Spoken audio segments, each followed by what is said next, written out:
근육생리 강의 네 번째 강의를 시작하겠습니다. 네 번째 강의는 내장근의 생리에 대해서 설명하겠습니다. 골격근과 다르게 내장근의 중요한 특징 중에 하나는 무의식적으로 수축 이완을 하는 것이죠. 이렇게 무의식적으로 수축 이완을 하면서 중요한 기능을 수행을 합니다. 식사 후에 위창자에서는 음식물을 입에서 항문까지 옮기는 그런 위창자 근육이 있고, 또 조직의 요구에 맞춰서 혈관을 수축 이완시키는 혈관 근육이 있고요.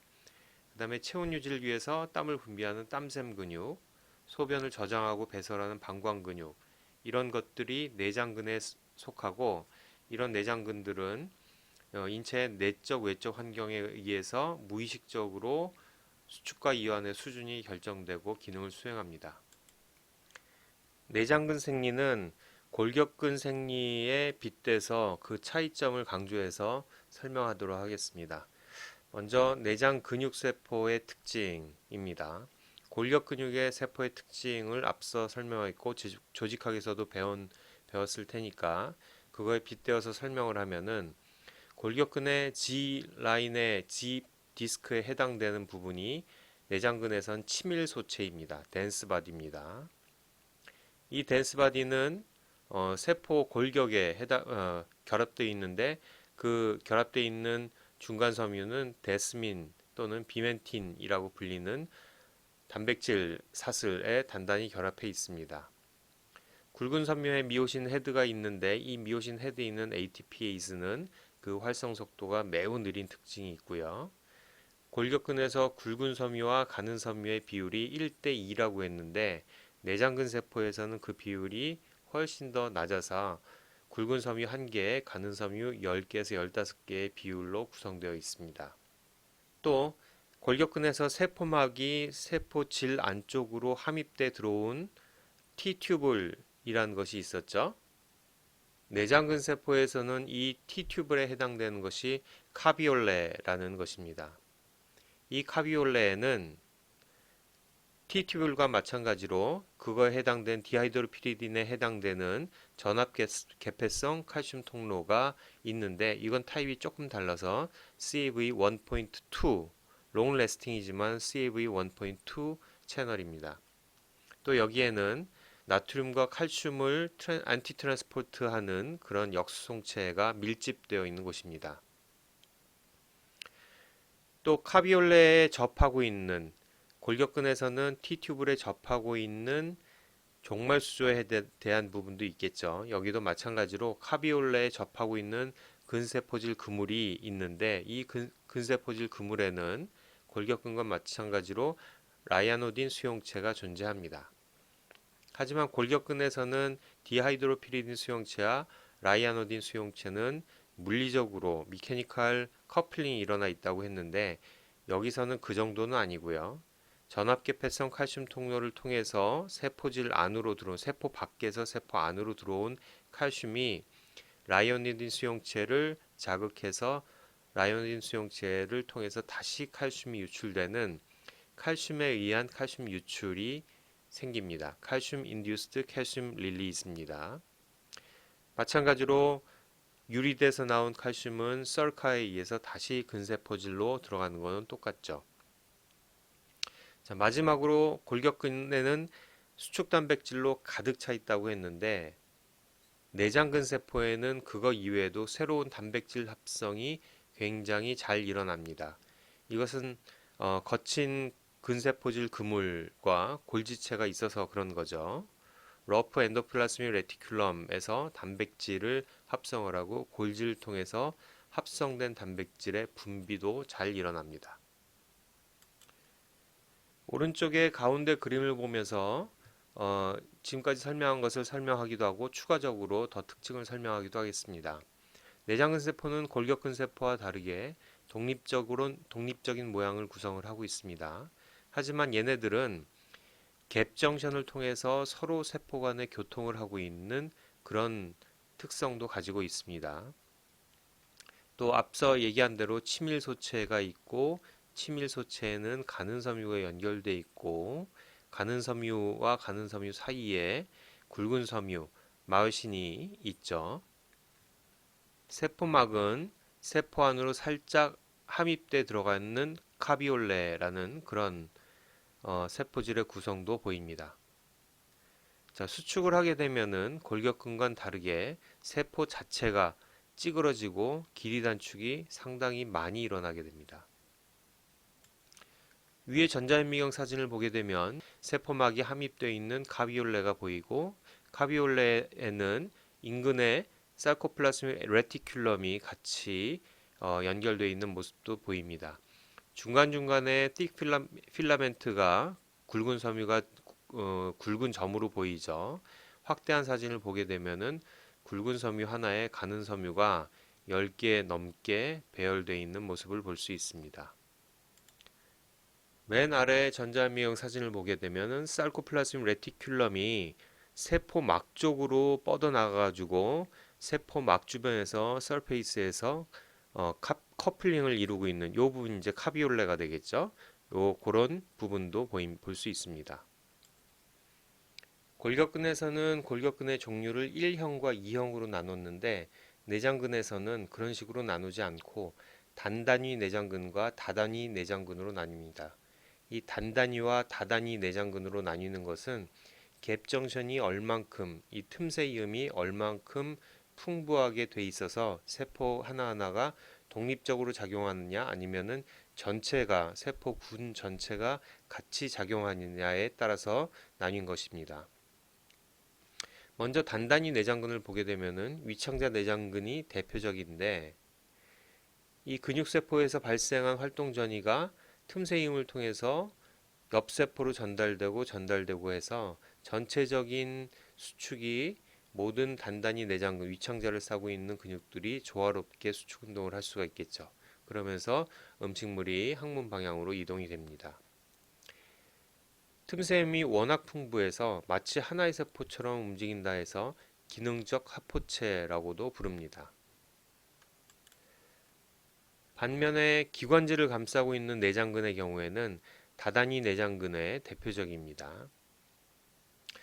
근육 간의 틈새임이 발달되어 있지 않아서 근육세포 하나하나는 독립적으로 수축을 하는데 이 독립적인 수축은 자율신경이나 주변 조직에서 나오는 호르몬에 의해서 조절을 받지만은 하나하나의 세포는 독립적으로 움직인다고 볼 수 있습니다. 단단위 내장근에서 발생되는 수축은 위상수축이라고 합니다. 이 위상수축은 한번 발생하면은 멀리까지 물결처럼 수축과 이완을 반복하면서 멀리까지 퍼져나가는 반면에 다단위 내장근의 경우에는 수축하는 모습이 긴장수축입니다. 여기는 큰 혈관이나 기관지, 눈의 선모체나 홍채, 아니면 모낭과 땀샘에 위치한 내장근 같은 거는 근육세포가 독립적으로 수축을 하지만은 그 주변의 환경에 의해서 수축을 상당히 오랫동안 유지하는 긴장 수축의 형태로 나타납니다.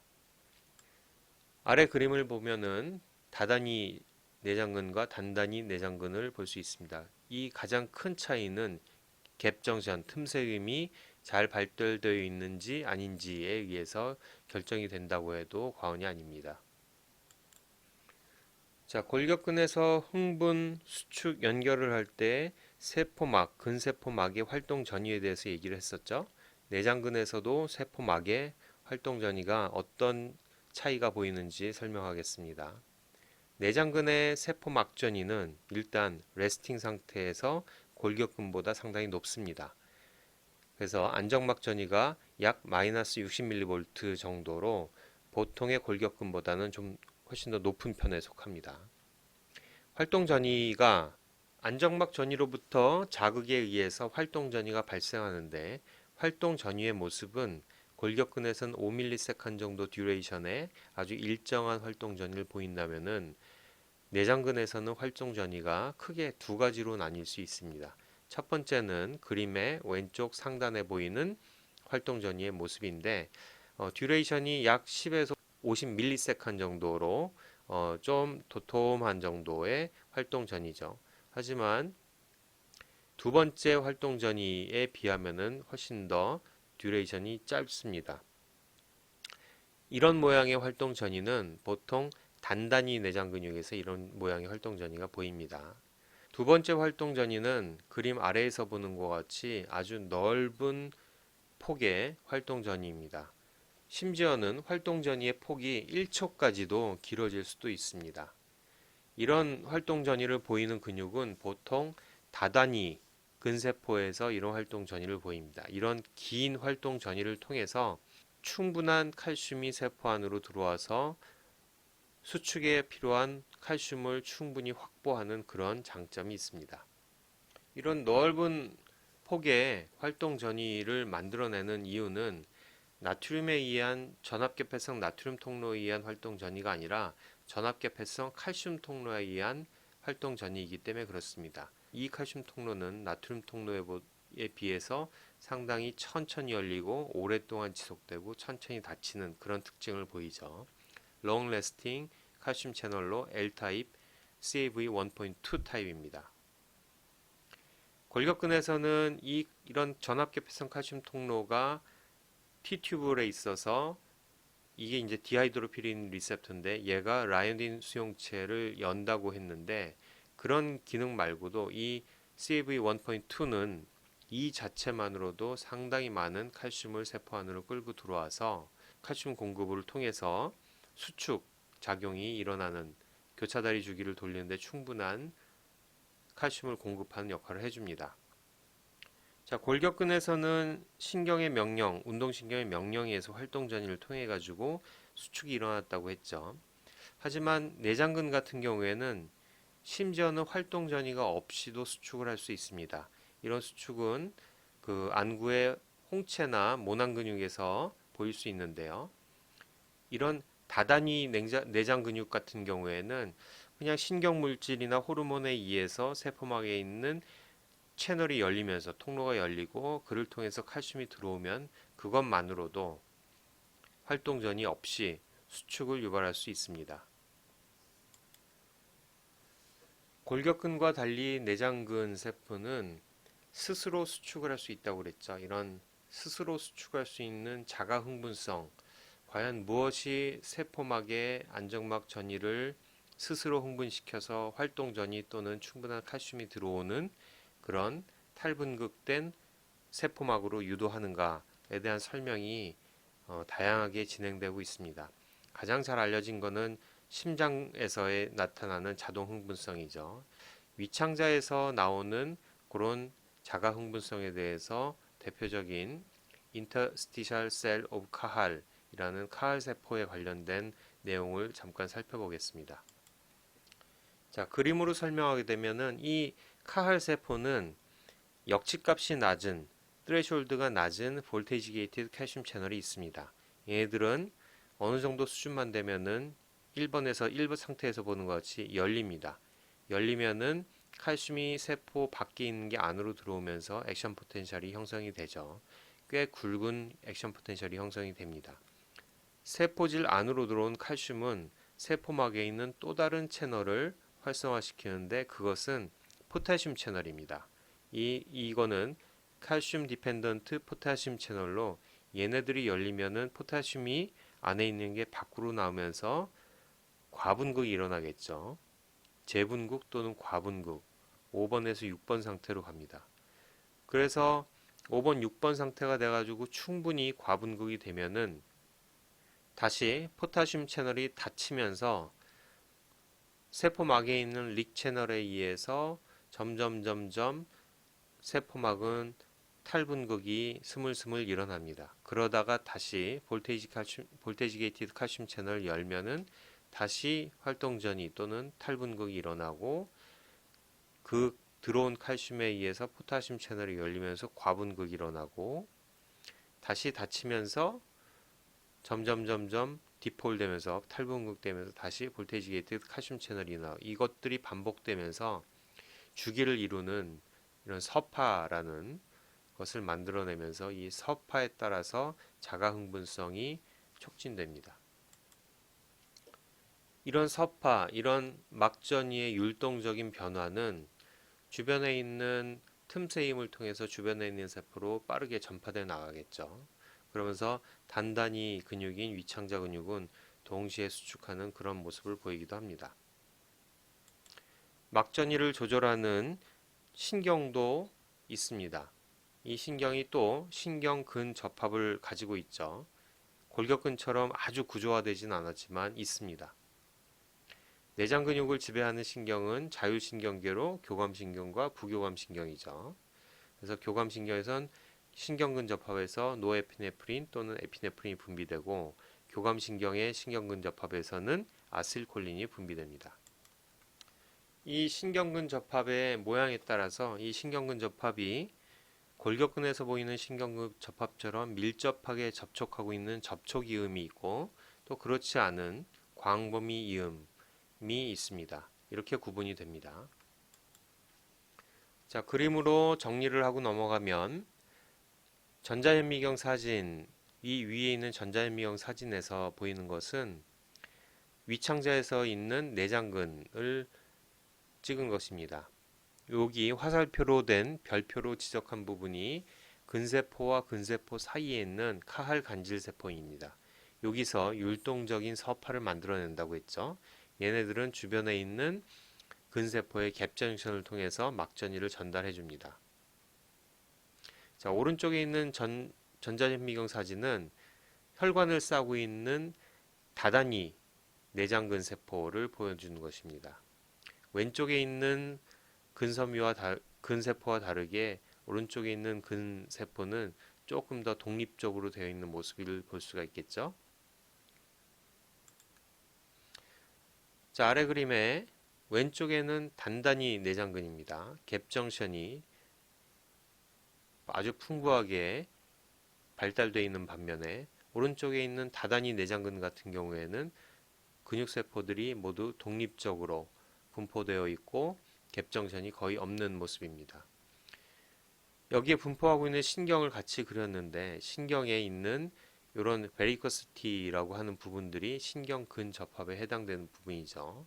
이 베리코스티에서 주로 노에피네프린, 에피네프린, 아세틸콜린이 분비되는 그런 터미널의 역할을 해주는데 신경 근접합이 오른쪽에서 보는 바와 같이 다단위 근육세포 같은 경우에는 조금 더 밀접한 연결을 갖고 있는 접촉 이음의 형태로 해서 하나의 베리코스티가 하나의 근세포에 집중적으로 신호 전달을 하고 주변에는 좀 신호 전달이 약한 반면에 단단히 내장근 같은 경우에는 하나의 베리코스티에서 분출되는 신경 전달 물질이 상당히 다양한 세포로 전달되는 광범위 이음의 형태를 갖고 있습니다.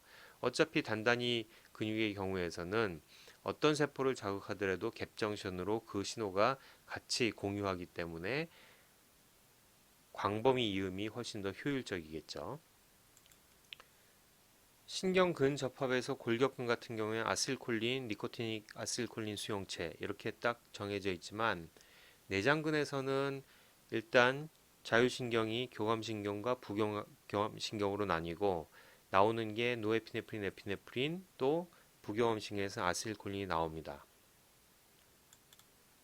또 이런 신경 전달 물질에 반응하는 수용체도 하나가 아니라 아드레날린 같은 경우에는 알파와 베타, 알파는 알파 1, 2, 베타는 베타 1, 2, 3로 다양한 수용체가 있고 부교감신경의 말단에서 나온 아세틸콜린도 니코틴이 아니라 무스카린 리셉터에 의해서 반응이 일어나는데 무스카린 리셉터도 M1에서 M5까지 최소 5가지 아형으로 구분되어 있습니다.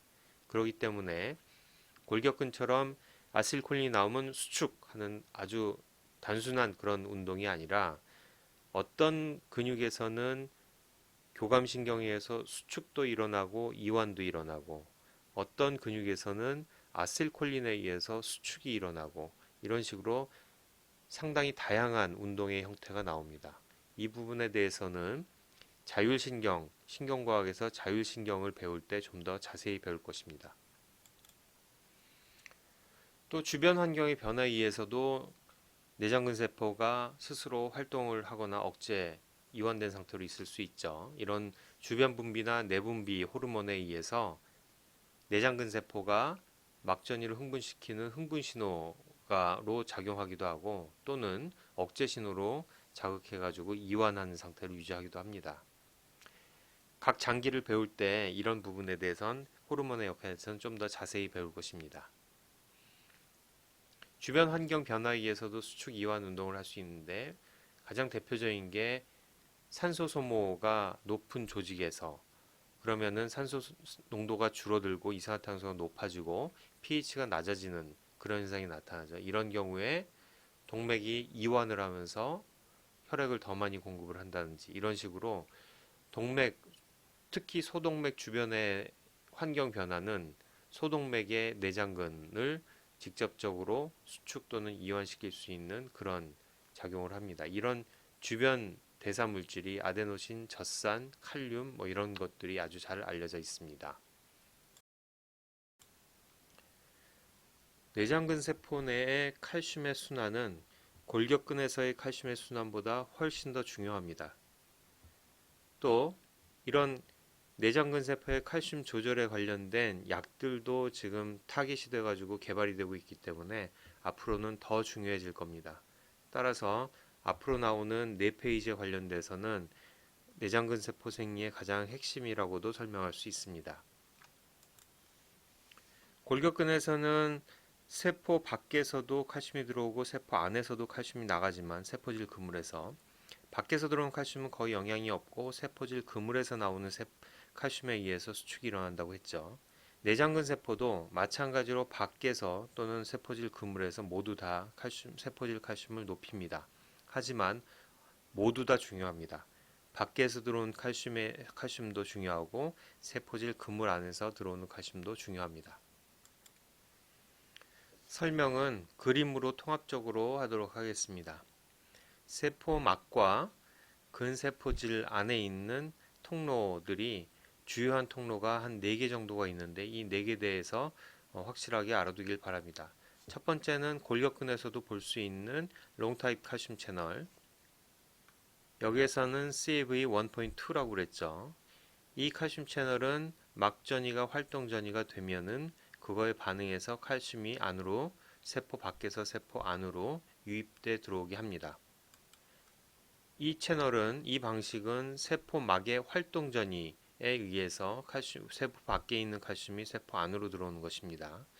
두 번째는 G 프로테인 커플드 리셉터를 통한 세포 내 신호 전달, 인트라셀룰라 시그널링에 통해서 칼슘이 증가하는 방법인데 아고니스트가 이 G 프로테인 커플드 리셉터에 붙으면은 이 리셉터는 옆에 있는 G 프로테인을 액티베이션 시켜서 활성화시켜서 세포 막 구성분인 PIP2를 DAG와 IP3로 분리를 하죠. 이렇게 해서 분리된 IP3는 세포질로 나와서 옆에 있는 세포질 그물에 있는 IP3 의존성 칼슘 통로에 붙어서 이 채널을 열게 됩니다. 이 IP3 의존성 칼슘 통로가 열리면 세포질 그물 안에 있는 칼슘이 세포질로 아주 빠르게 확산돼서 나가게 되죠. 이런 G 프로테인 커플드 리셉터의 경우에는 다양한 신호에 의해서 이런 칼슘 스파크가 형성이 되는데 예를 들어서 아실콜린에 해당된 무스카린 리셉터도 이 G 프로테인 커플드 리셉터에 해당이 되고 이거 위에 상당히 많은 호르몬 리셉터들이 이 G 프로테인 커플드 리셉터에 해당됩니다.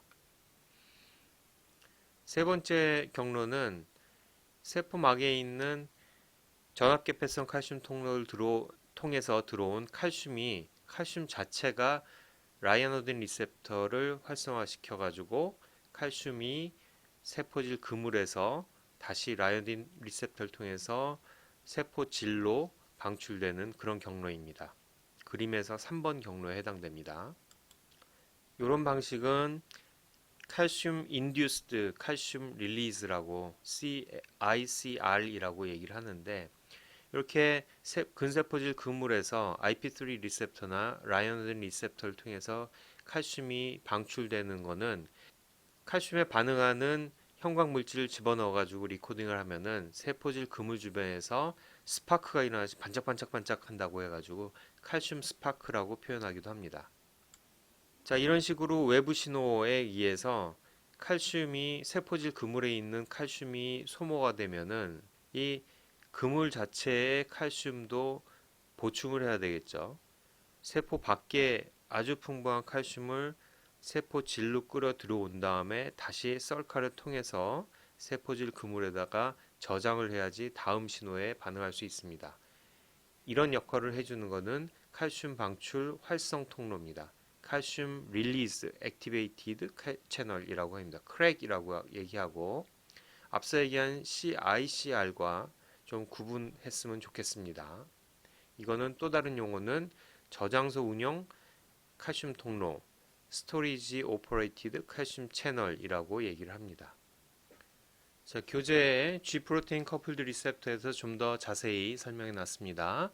G 프로테인을 통해서 신호 전달이 되는 것은 주로 GQ 소단위를 통해서 활성화되는데 여기에 해당되는 신호 전달 물질이 아세틸콜린 이외에도 엔지오텐신, 바소프레신, 엔도텔린 등이 있고 얘네들은 혈압에 관련된 고혈압 약물로 타깃이 되어 가지고 많이 개발이 되고 있습니다. 세포질의 칼슘의 농도를 높이는 방법도 골격근과 차이를 보였죠. 이 세포질 내에 증가된 칼슘이 교차 다리 주기를 돌리는 방식도 골격근과 차이가 있습니다. 골격근에서는 트로포닌 C에 칼슘이 붙으면서 트로포미오신이 액틴의 마요신 바인딩 사이트를 비틀어 열어서 액틴과 마요신 헤드의 결합을 유도한다고 했죠. 하지만 내장근에서는 내장근의 액틴에는 트로포미오신이 가리고 있질 않습니다. 트로포미오신의 역할이 없기 때문에 액틴의 마요신 바인딩 사이트는 언제나 늘 열려 있어서 붙을 준비가 되어 있습니다. 하지만 내장근에서도 여전히 칼슘이 있으면 수축을 하고 교차다리가 돌고 그다음에 칼슘이 없으면 교차다리 주기가 돌지 않습니다. 그거는 마찬가지입니다. 칼슘의 역할은 액틴에 있는 트로포닌 C에 붙는 것이 아니라 칼슘이 세포질 내에 있는 칼모듈린에 결합해서 마요신 라이트체인 카이네이즈 MLCK를 활성화시키면 이 활성화된 MLCK는 미오신 머리 밑에 존재하는 경사슬 중에 조절성 경사슬을 포스포릴레이션, 인산화시키면서 활성화시키면서 비로소 미오신 머리가 액틴에 결합합니다. 자, 골격근에서는 가리고 있던 트로포미오신이 벗어나면은 액틴과 마요신은 늘 결합할 수 있는 그런 상태였다면 내장근에서는 액틴에 항상 열려 있는데 붙을 수 있게 미오신 헤드와 붙을 수 있게 열려 있는데 미오신 머리가 준비가 안 돼 있는 상태죠. 이 그 밑에 있는 경사슬 레귤러터리 라이트 체인이 인산화, 활성화 되어야지만 붙을 수 있는 그런 상태로 존재합니다. 자, 포스포릴레이션 된 레귤러터리 라이트 체인은 다시 디포스포릴레이션도 될 수 있죠. 이거에 관련된 효소가 마요신 포스파테이즈가 요 탈인산화 작용을 합니다. 그래서 마요신 라이트 체인 카이네이즈는 마요신 헤드를 포스포릴레이션 시키고 마요신 포스파테이즈는 디포스포릴레이션 시키기 때문에 서로가 반대 작용을 하는 거죠. 칼슘이 들어오면 마요신 라이트 체인 카이네이즈가 활성도가 높아지면서 액틴과 미오신은 결합을 하지만 칼슘이 들어오지 않아서 마요신 라이트 체인 카이네이즈의 활성이 떨어지면 원래 있던 마요신 포스파테이즈의 활성이 더 높아서 마요신 헤드에 있는 포스포릴레이션은 인산화는 탈인산화되면서 액틴과 미오신이 분리가 됩니다. 칼슘에 의한 조절은 이런 방식으로 일어나게 됩니다. 자, 액틴과 미오신이 결합을 하게 되면은 골격근과 마찬가지로 교차다리 주기가 자동적으로 돌게 됩니다. 그래서 반복적으로 칼슘이 높아서 MLCK가 활성화가 높은 상태에서는 교차 주기의 반복이 계속됩니다. 하지만 차이점은 미오신 머리에 있는 ATPase의 활성 속도가 매우 늦습니다. 그렇기 때문에 이 교차다리 주기는 굉장히 천천히 돌고 액틴과 미오신이 붙어 있는 시간이 굉장히 깁니다. 이 세포질 내 칼슘 농도에 의해서 교차다리 주기가 시작이 되는데 이 칼슘의 농도도 조절이 됩니다. 예를 들어서 RAW 록 시그널이 활성화되면은 마이오신 포스파테이즈의 불활성화를 유도를 해서 낮은 농도에도 MLCK의 활성을 우세하게 만드는 그런 상태를 유지하게 되죠. 이거를 내장근 세포의 민감화, 센시제이션 시켰다라고 얘기를 합니다. 자, 오른쪽 그림에서 차이점을 조금 부각시켜 가지고 교차다리 주기를 그렸습니다. 헤드 밑에 있는 마이오신 라이트 체인의 두 번째 거 조절 사슬에 포스폴레이션 시켜 있음을 이제 표현한 그런 그림이죠. 교차다리 주기가 돌면서 슬라이딩 메커니즘 미끄러짐 현상을 골격근에서 볼 수 있었는데 이 부분도 내장근 세포에서는 좀 다릅니다. 내장근 세포는 골격근에서 보이는 규칙적인 근절을 가지고 있지는 않습니다. 좀 다소 불규칙적인 액틴 굵은 섬유와 미오신의 배열을 가지고 있는데 하지만 골격근에서 볼 수 없는 측면 극성 사이드 폴라 교차다리를 가지고 있어서 이런 방식의 배열에 의해서 길이 단축이 골격근에선 약 30%만 길이 단축이 보였던 반면에 내장근 경우에는 80%까지 길이 단축을 형성할 수 있는 그런 장점도 있습니다. 그림에서 보는 것 같이 하나의 근절과 근절에 해당되는 댄스바디 치밀소체가 양측으로 배열되어 있는 측면 극성의 양식으로 보여서 교차다리 주기를 통해서 굵은 필라멘트의 파워 스트로크가 양방향으로 일어남에 의해서 훨씬 더 짧게 단축을 할 수 있는 그런 장점이 있습니다. 골격근이 1형, 2형 근육이 나눠져 있는 반면에 내장근 같은 경우엔 다단위 근육으로 나눈다고 했죠. 단단위 근육 같은 경우에 위상 수축을 보이고 다단위 근육 같은 경우에 긴장 수축을 보인다고 그랬습니다. 이런 내장 근육의 수축의 양상은 근육이 수축이 유발되는 것에 따라서 그림에서 보는 것 같이 네 가지로 구분해서 나타낼 수도 있습니다. 자, 그림에서 위에 파란색 선은 세포막의 활동 전이, 세포막 전이의 변화라고 하면 밑에 있는 빨간 선은 그 해당 근육 세포, 내장근 세포의 장력 형성을 표현한 그림입니다. 좌상단에 있는 그림을 보게 되면은 액션 포텐셜 활동 전이가 있으면은 밑에 근육의 수축이 일어나는 양상을 보이죠. 액션 포텐셜이 시간 가중 현상에 의해서 가중이 훨씬 더 잘 일어나서 완전 강축이 초기에도 상당히 유발되는 그런 모습을 보입니다. 두 번째 오른쪽에 상단에 있는 그림을 보게 되면은 이 위창자에서 나오는 수축의 대표적인 모습입니다. 서파가 있고 그리고 서파의 마루 부분에 활동 전이가 중첩이 되면은 걔네들이 수축을 유발을 하죠. 하지만은 서파만으로도 내장 근육의 장력이 변화하는 것을 볼 수 있습니다. 이런 것은 위창자 운동에서 흔히 볼 수 있는 그런 모습이고요. 자, 위에 있는 두 개의 그림이 세포막의 활동 전이에 의해서 운동 수축이 일어났다면 밑에 있는 두 개는 세포막과 상관이 없습니다. 좌측 하단에 있는 그림 같은 경우에는 세포막의 변이가 일어나는데 활동 전이가 일어나는 건 아니죠. 어떤 호르몬에 의해서 세포막의 활동 전이가 세포막 전이가 과분극되기도 하고 탈분극되기도 합니다. 탈분극되면은 수축이 일어나고 과분극이 일어난 상태에서는 이완되어 있는 그런 모습을 보이죠. 근육은.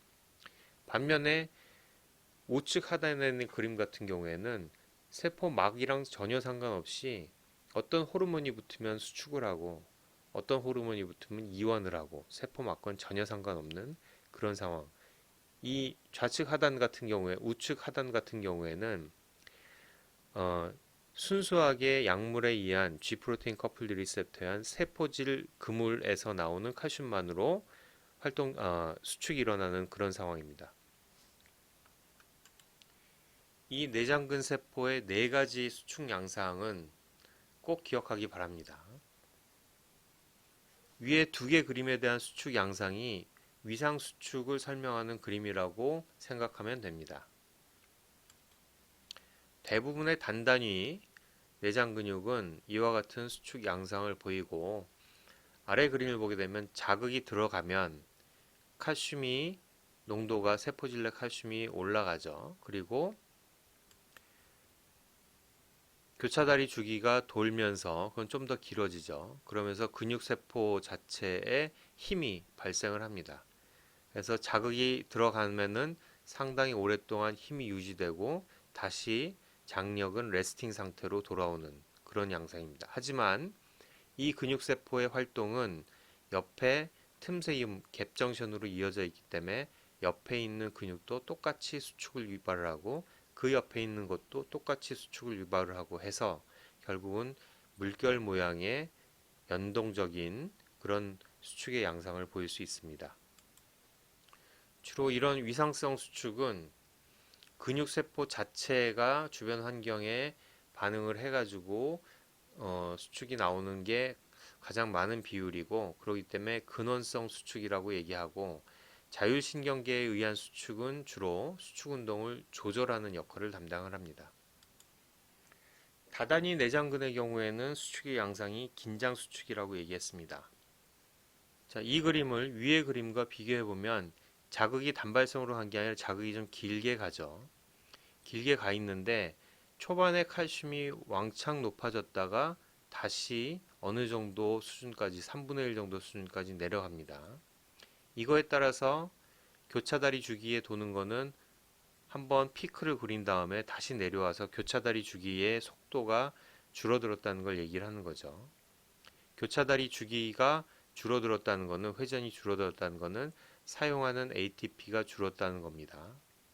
하지만 근육에서 발생되는 힘, 장력은 force는 시간이 가면 갈수록 점점 더 커져서 자극이 유지되는 동안에 칼슘의 농도가 떨어지고 교차다리 주기의 회전 속도가 줄어들었음에도 불구하고 장력은 상당히 높은 채로 자극이 있는 동안 계속 유지되는 그런 양상을 보입니다.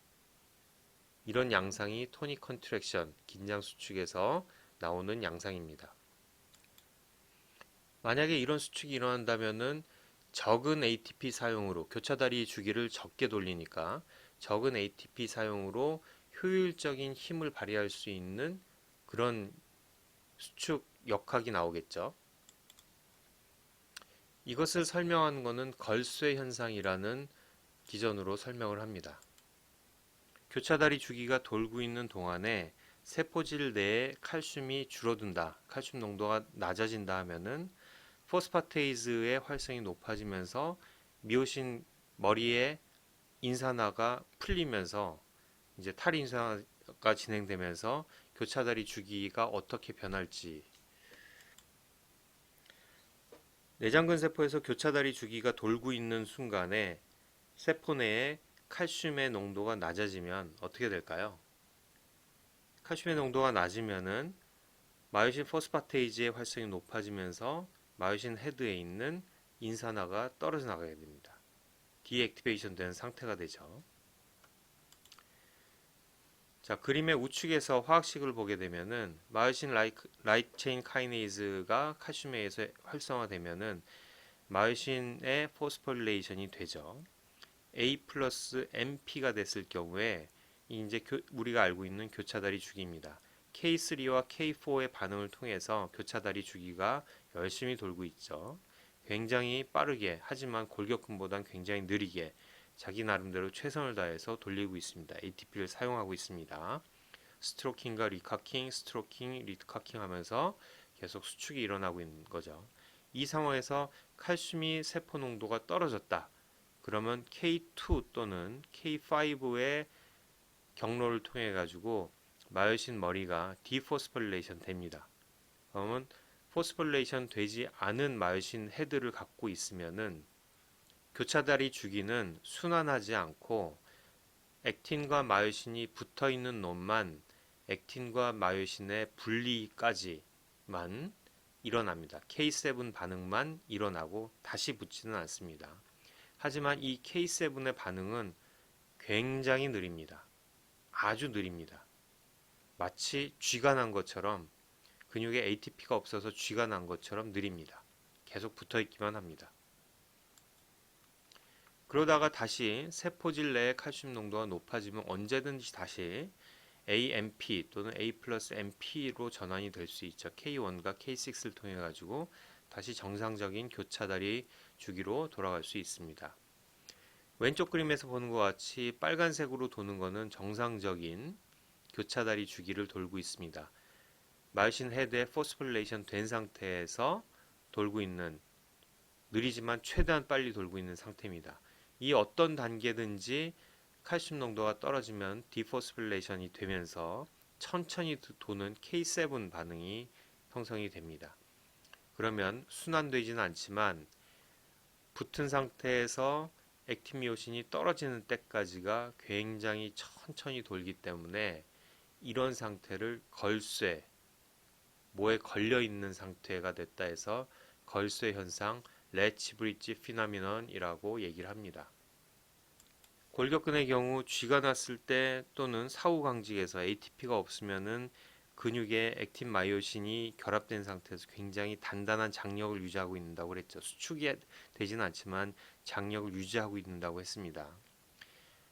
내장 근육에선 마치 그런 현상이 실제로 평소에 일어나고 있는 겁니다. 다다니 근육 같은 경우에는 오랫동안 장기간 근육 수축을 유지하고 있어야 되는데 ATP가 너무 많이 소용이 되면은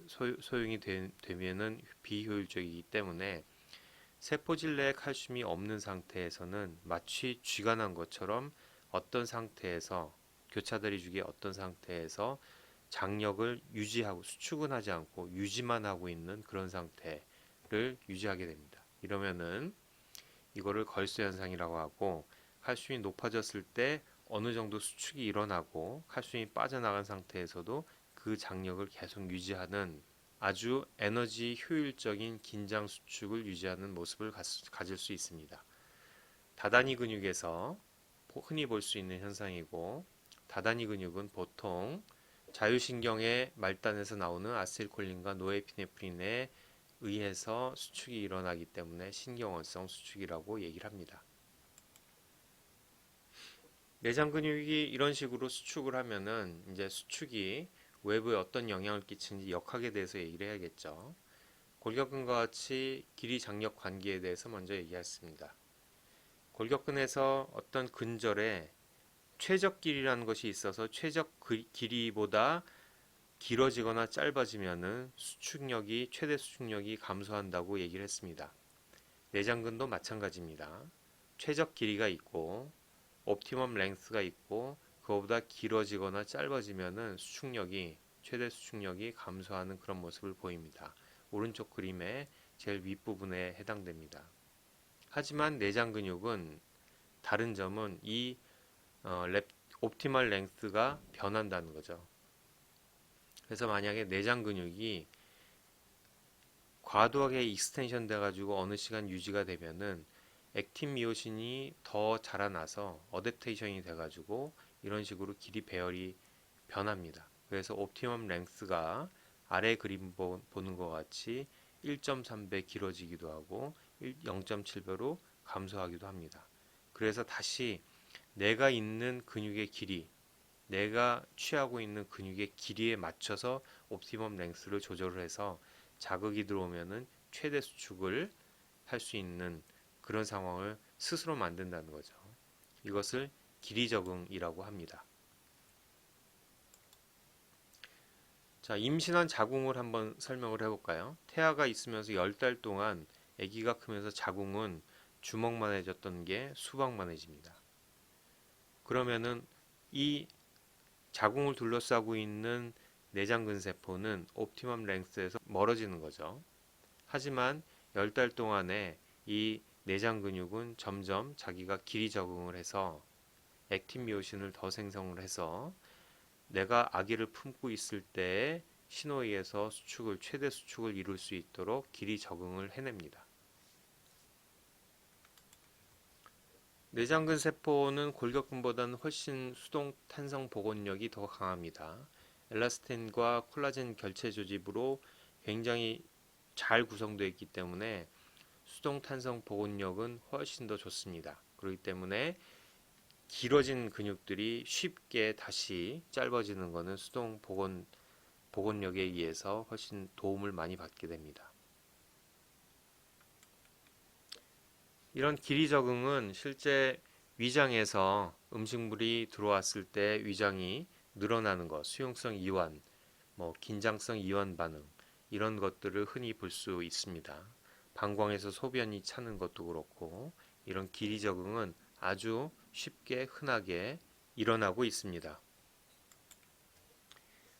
장력과 속도와의 관계에도 골격근이랑 비교하면 마찬가지로 걸린 부하가 크면 클수록 근육의 수축하는 속도는 제곱에 반비례하게 감소하죠. 하지만 그림에서 보는 것 같이 마요신 헤드의 포스폴레이션의 정도에 따라서 최대 수축력은 차이가 나옵니다. 자, 10% 포스폴레이션과 60% 포스폴레이션의 곡선이 있죠. 자, Y축의 점들만 딴 것이 우측 상단의 그래프입니다. 이 얘기는 스트레스를 고정시켜 놓고 부하를 고정시켜 놓고 포스폴레이션 시키는 정도에 따라서 최대 근수축 속력을 보면은 포스폴레이션 정도에 직접 비례해서 최대 수축력도 증가합니다. 자, 다시 왼쪽 그래프의 X축에 있는 점들을 모아가지고 그린 것이 오른쪽 하단에 있는 그림입니다. 이 하단에 있는 그림을 해석을 하면은 수축의 속도를 고정을 시켜놓고 포스폴레이션 된 정도에 따라서 얼마만큼의 스트레스를 장력을 만들어낼 수 있는지를 보게 되면은 30% 정도까지는 급격하게 포스폴레이션 따라서 장력이 증가하지만 그 이후의 포스폴레이션은 장력을 유지하는데 별로 도움이 안 되죠. 장력을 효율적으로 만들 수 있는 것은 칼슘이 높아서가 아니라 낮은 농도의 칼슘에서 효율적으로 만들어줄 수 있다는 것을 보여주는 그림입니다. 걸쇠 현상의 결과라고도 할 수 있겠죠. 내장 근육도 비대해질 수 있습니다. 이런 비대는 정상적이라기보다는 좀 병적인 상태로 해석이 많이 됩니다. 예를 들어서 고혈압 환자에서 동맥혈관에 혈압이 높으니까 그 혈압을 유지하기 위해서 동맥혈관의 사용이 늘어난다고 하면은 이거에 의해서 근육이 비대해지는데 동맥혈관의 다배수체, 마치 골격근 세포처럼 다배수체 근육 세포들을 보이고 또 핵질이 많아졌기 때문에 수축 단백질의 합성이 크게 증가하면서 이 혈관을 둘러싸고 있는 근육 세포의 비대가 일어납니다. 또 내장근 세포는 단백질 합성과 분비를 잘한다고 그랬죠. 그래서 콜라겐과 엘라스틴 같은 세포의 기질 생성을 해서 주변을 좀 더 단단하게 만드는 그런 역할을 합니다. 이런 것들이 현재 고혈압 발생의 원인으로 그렇게 기전으로 해석을 하고 있습니다. 또 다른 비대는 출산에 임박한 산모의 경우에 호르몬에 의해서 자궁의 근육량이 더 많아지는 그런 현상도 볼 수 있죠. 이렇게 다양한 내장 기관에서 여러 가지 병적인 상황을 설명을 할 때 그를 둘러싸고 있는 내장 근육의 비대를 설명하기도 합니다. 마지막으로 지금까지 강의한 모든 것들을 비교해서 설명한 표입니다. 골격근과 내장근에 대해서 설명을 했습니다. 그리고 카디악, 심장 근육에 대해서는 다음 심장학 강의할 때 배울 테니까 그때 카디악까지 공부한 다음에 같이 참고로 어떤 차이가 근육에서 보이는지 확인해 보기 바랍니다. 이것으로 근육생리학 강의를 모두 마치겠습니다.